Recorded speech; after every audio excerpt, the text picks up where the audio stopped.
My name is Bobby Novak, and I'll be doing a presentation on Gypsy Jazz and Django Reinhardt. The objective of this presentation is to learn about the performance style of Gypsy Jazz and how Django Reinhardt created and influenced the genre. So some background information on the genre of Gypsy Jazz is that it was a genre created by the Romanian guitarist Django Reinhardt. Two guitars are used in order to play Gypsy Jazz. The lead guitar is used as a melodic soloist, while the other guitar is used as rhythm and harmony. Other stringed instruments, such as violin and cello, can also provide harmony. Only acoustic stringed instruments are incorporated in this genre. No percussion is included in Gypsy Jazz, and rarely horns are included. So as I mentioned earlier, Django Reinhardt created the genre of Gypsy Jazz, but to go more in depth as to who Django Reinhardt is, he was born in 1910 as Jean Reinhardt to a Belgian family. Growing up, Reinhardt received lessons for violin, banjo, and guitar, playing in the streets for cash. At the age of 18, Reinhardt was living in a trailer with his wife. In November of 1928, his trailer caught fire, leaving him badly burned on his left hand, losing the movement in his ring finger and pinky. With over a year recovery in the hospital, Reinhardt persisted with guitar despite the doctor's orders, and this trademarked him with the famous two-finger Django playing style. A few years after the fire, Reinhardt heard a record of American jazz for the first time, and this inspired him to form a jazz quintet with his own spin. Gypsy jazz influenced Western music. During World War II, Reinhardt and his quintet were on tour in the United Kingdom, but soon after, Reinhardt was able to tour America. He sold out big theaters like Carnegie Hall. He played alongside greats in American jazz, such as Duke Ellington. Another musical example is La Pompe.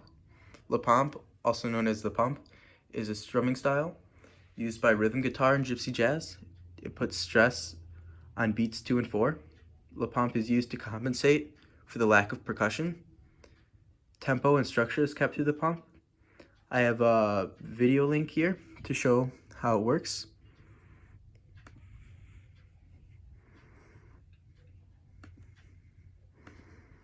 J'ai 15 ans, et à peine j'ai écouté Django, j'ai craqué. J'ai choisi ce style parce que j'ai craqué comme ça. Il était trop en avance, il était vraiment... c'est quelqu'un d'extraordinaire, c'était vraiment... À mon avis, c'est un art. À mon avis, c'est une école, c'est quelque chose qui demande beaucoup au niveau non seulement des accords, mais aussi au niveau de l'endurance, parce qu'il y a des rythmes dans le style de Django qui vont très très vite. Et donc c'est ce qui remplace un peu la batterie, c'est ce qui demande d'avoir pouvoir très bien suivre au niveau, aussi bien dans un tempo très rapide que dans un tempo très lent. Je pense ce qui est important, c'est d'être comme un métronome. Il faut être très très régulier, avoir beaucoup de rigueur. Bon, par exemple, ce qu'il faut pas faire, c'est prendre un truc très vite et puis ralentir petit à petit. Bon, ça c'est pas bon. Je pense qu'il faut avoir quelque chose de très régulier, comme ça.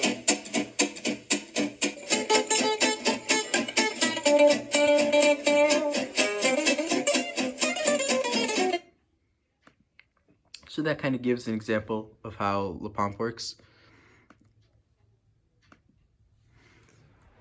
Another musical example are arpeggios. Arpeggios are a major element that make up solos in Gypsy jazz. Arpeggios are notes of a chord played in ascending or descending succession of another note in that chord. A picture at the bottom of the screen kind of shows a good example for visual learners. It shows how the notes can ascend and descend. I also have a video for this one to show how this works. So hold down the pedal.